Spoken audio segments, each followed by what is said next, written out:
God King, Chapter 13, Flight from Thebes. In the house with the red door, Talos listened, amazed. Not an Assyrian plot after all? He would have believed anything of those monsters. And his own brother? Well, who would have thought it? But Amos was not surprised. He had thought all along it might be true. This was what he had waited for. Brothers have risen up against brothers before. We have had our Cains and Abels. But Shabbataka, he was my friend, my teacher. After Imbuta, he was like my father. Yes, said Amos. He has a sickness, a greed for power above anything else. He is very dangerous, and not only for you, my lord. This is what I have feared. Even if some miracle delivers Judah from the Assyrians, with such a man as Shabbataka on the throne of Egypt, will the men of Judah ever live in peace? He got to his feet. They will come here now for certain. I've known it was coming. There is no place they will not search and search again. We must leave the city, all of us. Taharka felt a deep shame. Forgive me, Talos, he said. It was my choice to bring you here. Besides, I have done as much business in Thebes as I can. It's time I moved on. Tonight, said Amos. We must leave tonight. It was true. If the soldiers came, they would probably come before dawn. Even now, they might be fanning out over the city, quietly, of course. They would not want to cause too much stir. They worked in feverish haste, gathering together what possessions they would be able to take. Taharka had little enough. Talos gathered as many of his trade goods as he was able into 2 sacks. Most must be left behind. He had only the 1 donkey tethered in the court. He had traded the others, hoping to get a better deal when his business was completed. It was too late now. The goat would come too, and as much grain and vegetables as they could carry. Taharka thanked the gods for Amos's foresight. They would not starve. Hermes, the donkey, was loaded down with the sacks. They stood for a moment in the entryway, while Talos paid a silent farewell to his possessions. A pleasant place, he said sadly, a pleasant city, a great city, the greatest city I will ever see. Amos was scanning the streets outside. His gold rings and bracelets gone, he wore his plainest garments, a simple Phoenician or Syrian tradesman.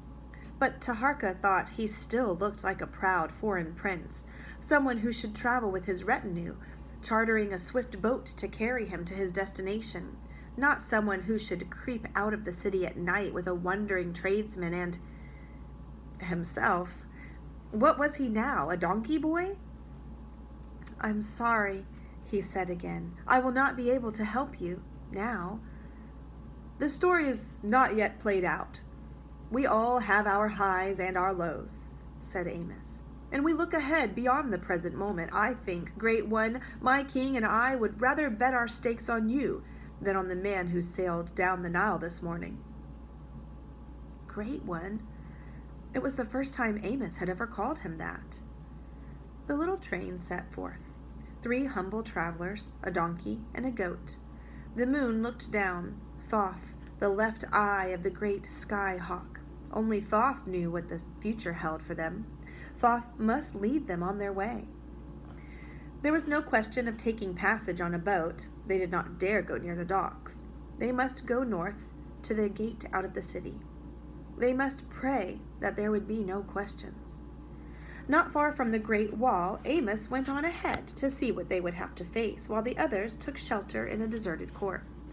The news he brought back was bad, the worst. They have reinforced the guard. 3 soldiers from the temple.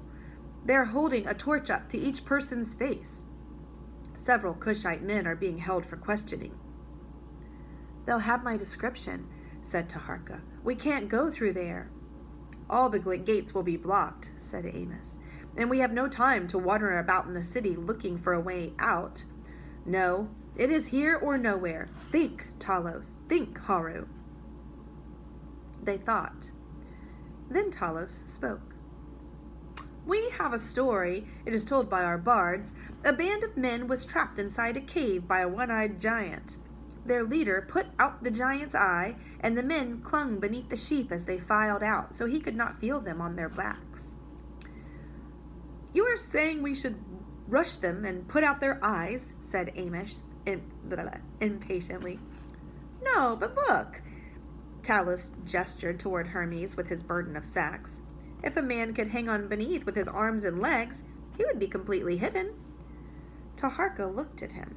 He couldn't believe what he was hearing. But Amos was saying, as if he took the idea seriously, we can't all hang on under Hermes, and they will have my description too, maybe even yours. They will be looking for a man and a Cushite boy, most especially a Cushite boy. They can't arrest every Syrian merchant who passes through the gate. As for me, I am unusual to say the least, but we must chance it that I have not been thought important. I think Taharka and the Sun Priest will leave little to chance, said Amos grimly. Let me think. Wait. A blue-eyed trader is unusual. A blue-eyed slave, not so unusual. And as for the skin, he scooped up a handful of the packed earth of the courtyard. He smeared it over Talos's face, neck, and legs. Arms too, and this. He rummaged in his pack and found a square of colored cloth which he wrapped around Talos's head. Always come prepared. He lifted his pack and dropped it onto Talos's back, along with Talos's own. There you are, a very dirty, dusty slave whose hair and skin might be any color. Who among these Nile people ever look at a slave anyway? But, just to be safe, keep your eyes on the ground. Weighted down by the packs, Talos didn't have much choice. And now, said Amos, for the Cushite boy. Taharka looked warily at Hermes. Talos quieted the animal, saying, Good, Hermes. It's good, boy. Don't bray or kick. Taharka dropped to his knees. Then he rose again. No, he said, I can't do it. You're right, said Amos. Taharka even thought he was laughing a little. But Hermes is a very obedient donkey. Very quiet and mild. Talos sounded insulted. Nevertheless, said Amos. He loosened the pack straps and removed one of the sacks from Hermes' back.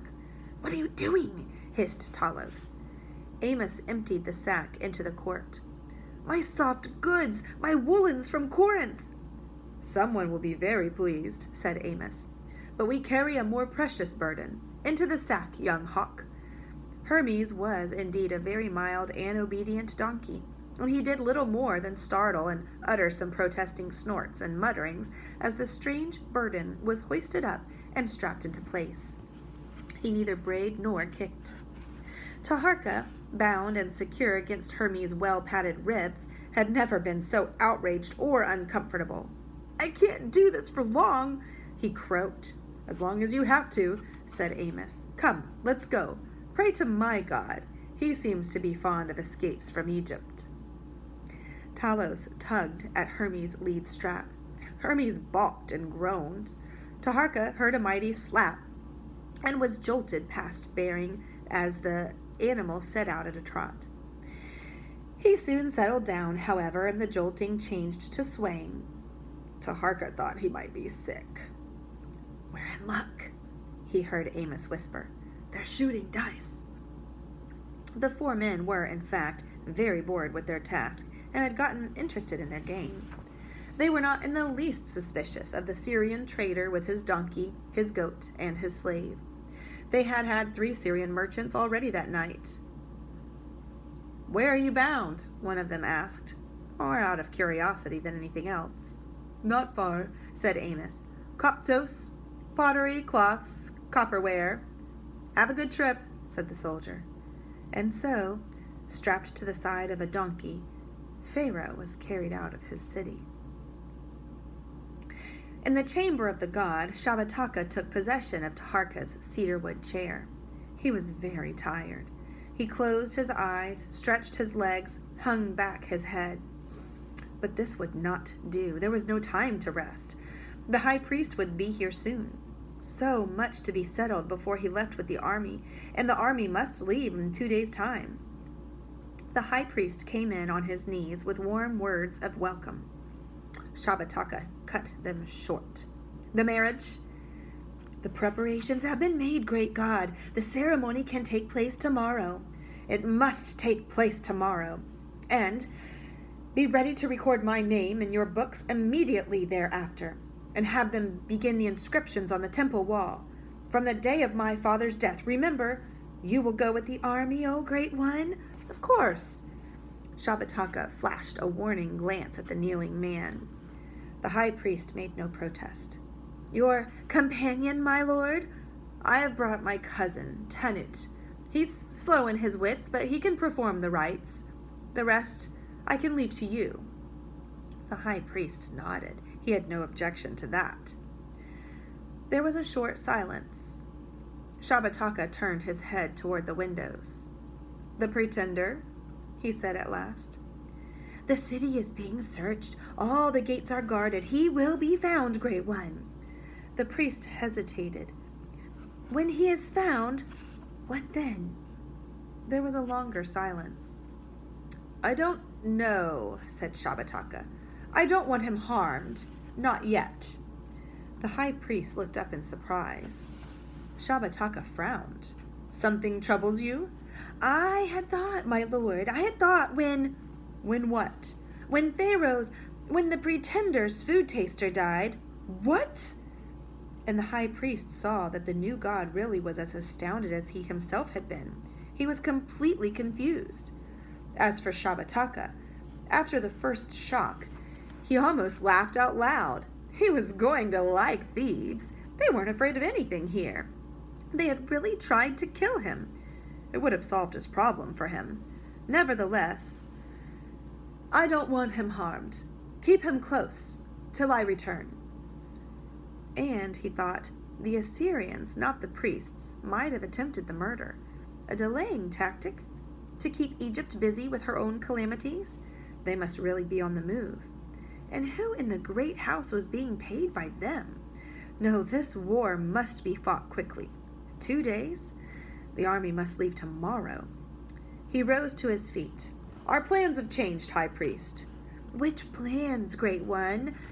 The high priest felt as if he had been running. He was not even familiar yet with the old plans. He thanked the gods that he was being left with the slow-witted cousin. The marriage will take place not tomorrow. There's no time. When I return, they can have as big a show as they'd like. To his surprise, the high priest looked relieved. This pleases you? Well, Holy One, there was a problem. What problem? The divine priestess, Shepnesset. Shepnu. Little princess high and mighty. Little brat. She had always been a problem. In fact, said the high priest, she has locked herself up. That's no problem. In fact, the high priest said again, she has barricaded herself in. And you have no one who can take care of that? Well, we might have some trouble finding somebody who would be willing to do it. You see, he seems to have some difficulty with the words.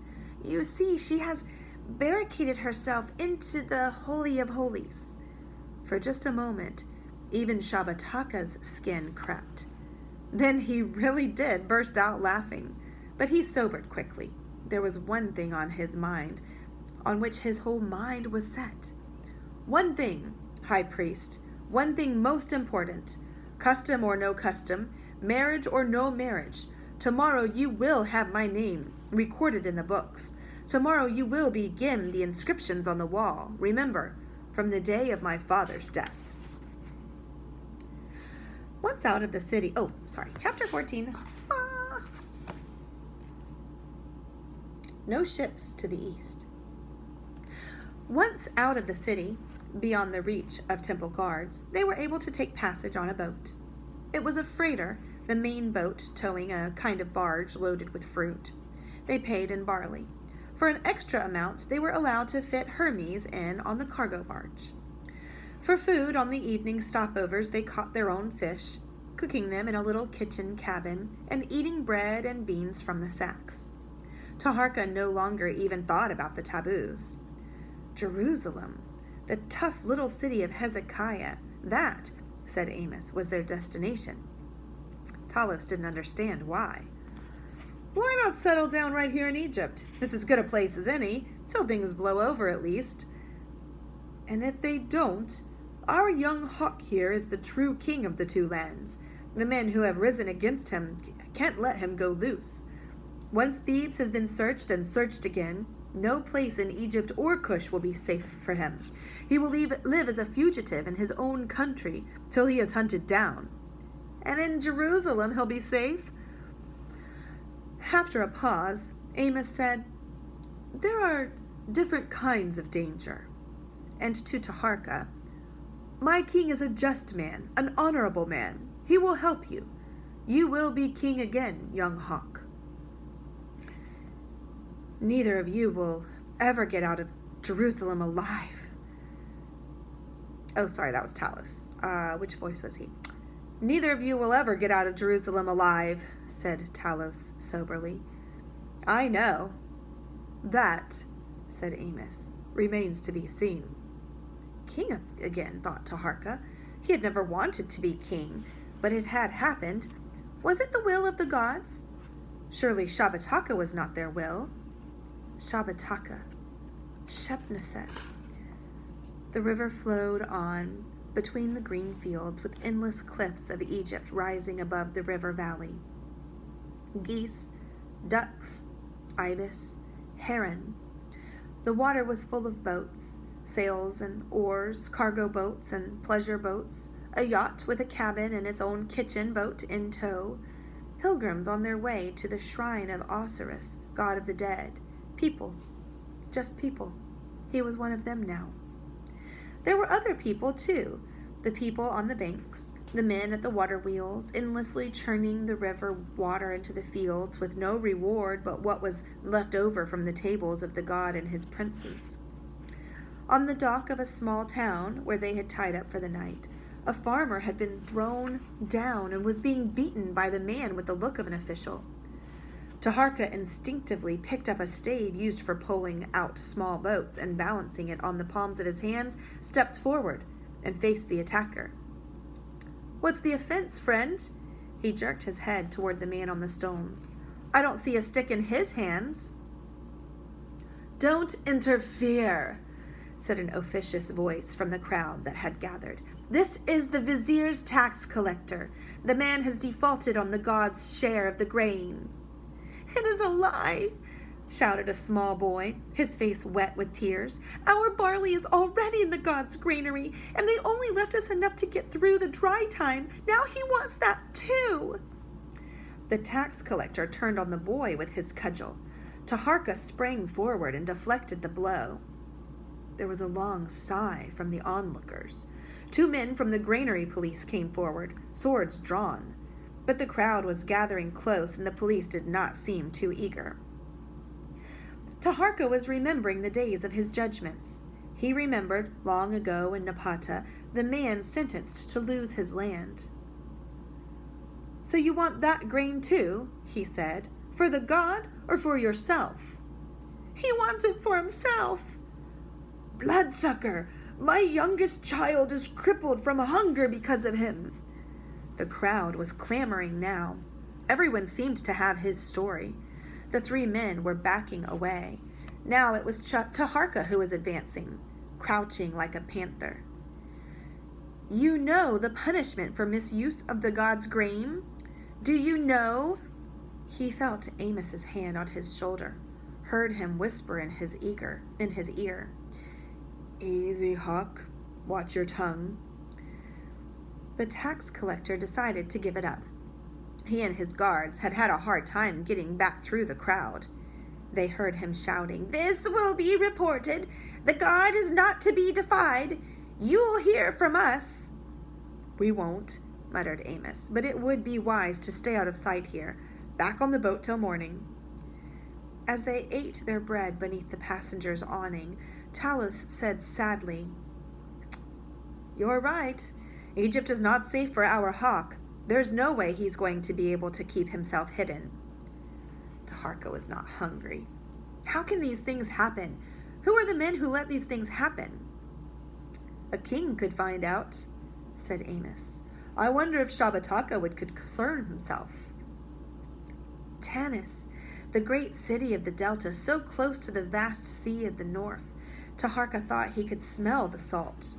The delta itself was a strange and wonderful world to him. The little fingers of the Nile spreading out and reaching to the sea, the swamps and marshes, the tall reeds and the papyrus, the little boats of the fowlers, the great green plain around the city. Amos gazed about him with a strange, almost remembering look. It was here, he said, that my people settled when our father Jacob led them from the east. It was here that they were held captive by Pharaoh till Moses the prince led them out of slavery. But at Tanis there was bad news. There were no sea-going ships, no Byblos traders tied up at the docks. Amos questioned the foreman of the dock workers. No sea travel now to the east, said the man. Nothing till who knows when. Business is going to be very bad. Why not? What has happened? But Amos looked as though he already knew the answer. A caravan came in 3 days ago. There's a war going on. Very heavy fighting in the cities on the eastern coast. Amos closed his eyes. It has begun. The man looked at them curiously. Why are you so anxious to get into it? It's my home, said Amos.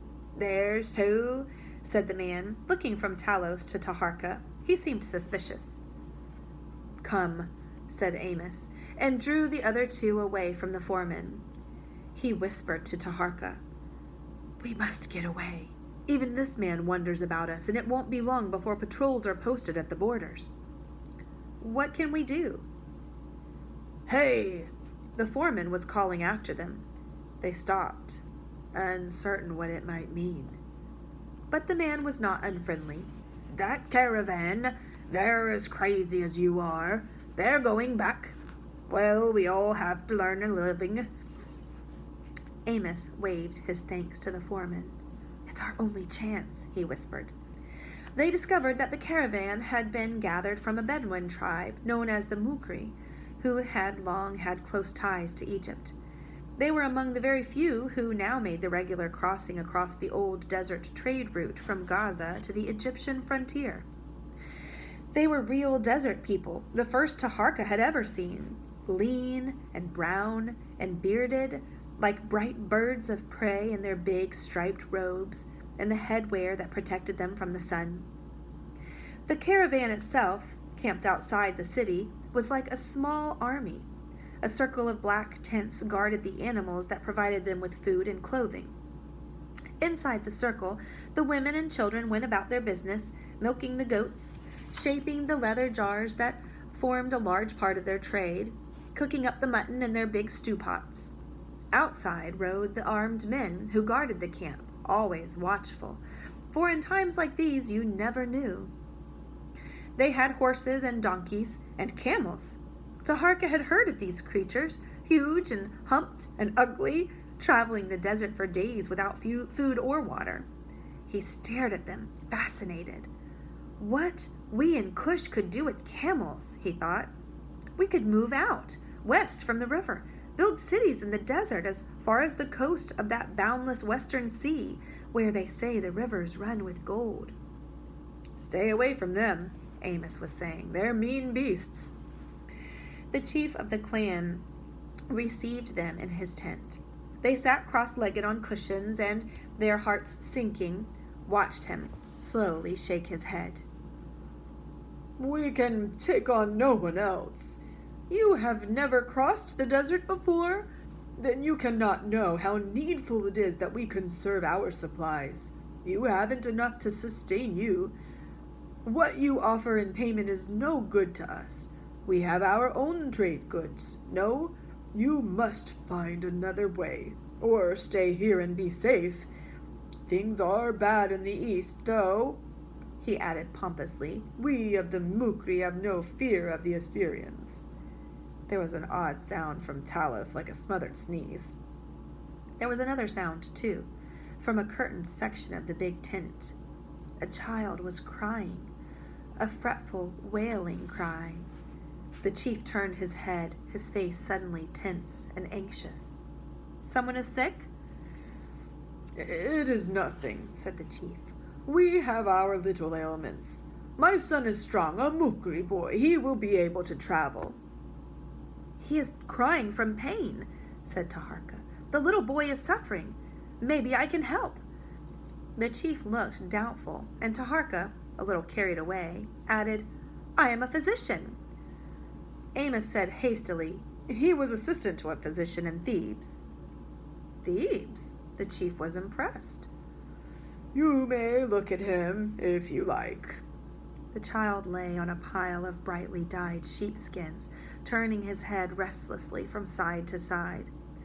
Taharka laid his hand on the boy's forehead. It was very hot.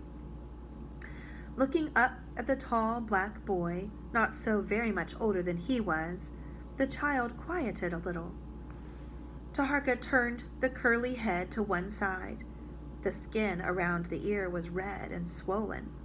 He looked beneath. A boil, a very large boil. Taharka let out his breath in a long sigh. "I think I know what to do." Talos muttered in his ear, "Are you crazy? What if something happens to him? What if they blame us?"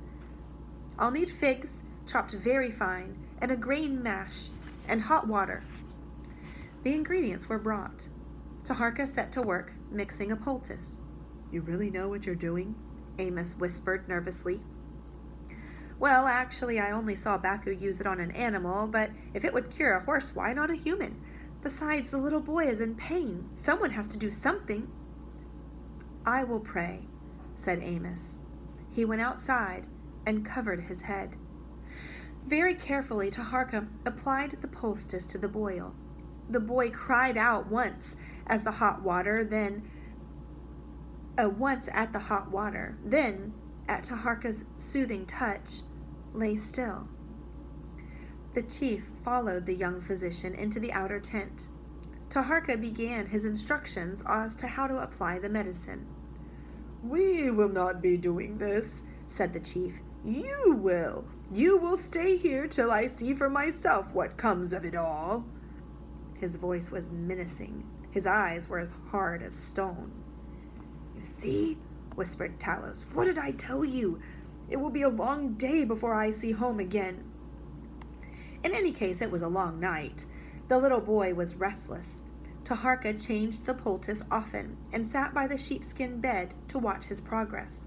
Once, to soothe him to sleep, he told him a story, the story of a prince who had rescued a slave from a fabulous monster. Finally, he fell asleep himself. He awoke to find the sheepskins empty. Frightened, he pushed back the curtains. The outer tent was empty too, but in the open, the air was full of a great commotion. Sheep bleating, donkeys braying, horses neighing, the shrill chatter of children, the shouted commands of soldiers and camel drivers. The caravan was pulling up stakes, folding its tents, ready to go. Bewildered, Taharka stood in the flap of the chief's tent, the soft wind of the delta ruffling his cotton cloak. He heard Amos shouting, "Get your things together! They've taken us on! We're moving out!" A little boy in a brilliant red and blue robe ran to him and threw his arms around his waist. "You can travel with me! You can be my doctor and tell me stories!" "You're well!" Taharka couldn't believe it. Had he done this? "Yes," said Amos. "One way or the other, our patient recovered during the night. Look at him run! The father is full of gratitude, says we can share in their meat and their water all the way to Gaza." He paused, looking at Taharka with respect. "I owe you my thanks, Haru." "Save your thanks," said Talos. "See if he deserves it when you get to Jerusalem, if you get to Jerusalem." It was as if the breeze had suddenly turned cold. "We?" said Amos. "You're not coming with us?" Talos shook his head. "I've seen the Assyrians. I will not see them again. And I tell you, Amos, it would be better for you to go alone into the desert of the west without water than to go where you are going."